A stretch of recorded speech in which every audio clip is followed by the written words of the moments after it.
आपकी नियत है, आप किसान को आज जब यहाँ पर हम लोग आए हैं बहुत सारे सेक्टर हैं जिसमें पीएम मोदी की आर्थिक बचत और संसाधनों के समझदारी से इस्तेमाल वाली अपील का असर अब देश के अलग अलग राज्यों में दिखने लगा है।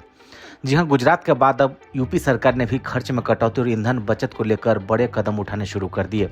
मंगलवार को यूपी के मुख्यमंत्री योगी आदित्यनाथ ने अधिकारियों के साथ उच्च स्तरीय बैठक की और इसमें कई अहम निर्देश जारी किए हैं। सीएम योगी ने प्रदेशवासियों से पीएम मोदी की अपील से जुड़ने के बारे में बात करते हुए कहा कि मौजूदा ग्लोबल हालात को देखते हुए सभी को अलर्ट रहने की जरूरत है। उन्होंने ईंधन की खपत को कम करने, अनावश्यक सोने की खरीद से बचने और सार्वजनिक परिवहन को बढ़ावा देने पर जोर दिया। सीएम योगी ने मुख्य सचिव, डीजीपी और सभी विभागों के वरिष्ठ अधिकारियों के साथ बैठक में निर्देश दिया कि मुख्यमंत्री, मंत्रियों और अन्य वीआईपी फ्लीट में तत्काल 50% तक कटौती हो। साथ ही काफिले से अनावश्यक वाहनों को हटाने के निर्देश दिए। योगी सरकार अब सप्ताह में एक दिन नो व्हीकल डे आयोजित करने की तैयारी में है। सीएम योगी ने कहा कि मंत्री, सांसद और विधायक देश हित के वीक में कम से कम एक दिन सार्वजनिक परिवहन का यूज करें। इस अभियान में सरकारी कर्मचारी, स्कूल कॉलेज के छात्रों और आम लोगों को भी जोड़ने की बात कही गई है। मुख्यमंत्री ने वर्क फ्रॉम होम संस्कृति को बढ़ावा देने के निर्देश दिए।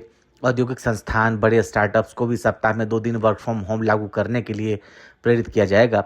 सरकारी बैठकों, सेमिनार, कॉन्फ्रेंस और वर्कशॉप को अधिक से अधिक वर्चुअल माध्यम से आयोजित करने पर जोर दिया गया है। राज्य सचिवालय और निदेशालय के 50% आंतरिक बैठकों को भी ऑनलाइन माध्यम से आयोजित करने की योजना बनाई गई है। इसके साथ ही मुख्यमंत्री योगी आदित्यनाथ ने प्रदेशवासियों से metro, PNG, public transport, roadways बसें, साइकिलिंग और कार पूलिंग का अधिक इस्तेमाल करने की अपील की है। सीएम योगी ने कहा कि जिन शहरों में मेट्रो सेवा मौजूद है वहां लोगों को ज़्यादा से ज़्यादा मेट्रो का इस्तेमाल करने के बारे में जोर दिया गया है। इसके साथ ही इलेक्ट्रिक व्हीकल को बढ़ावा देने और अधिक भीड़ वाले रूट्स पर अतिरिक्त बसें चलाने के भी निर्देश दिए गए हैं। सरकार ने बिजली बचत को लेकर भी सख्ती दिखाई है। सीएम योगी ने कहा कि सरकारी भवनों, घरों आदि में अनावश्यक बिजली का यूज न करें। इसके अलावा रात 10 बजे के बाद सजावटी लाइटों के कम इस्तेमाल पर जोर दिया गया है। सीएम योगी ने अगले 6 महीने तक गैर जरूरी विदेशी यात्राओं को टालने की अपील की है। योगी आदित्यनाथ ने भी पीएम मोदी की तरह सेव वेंडिंग प्लानर्स से कहा कि डेस्टिनेशन वेडिंग के लिए विदेशों के बजाय यूपी के हेरिटेज, इको साइट्स और किलों को बढ़ावा दें।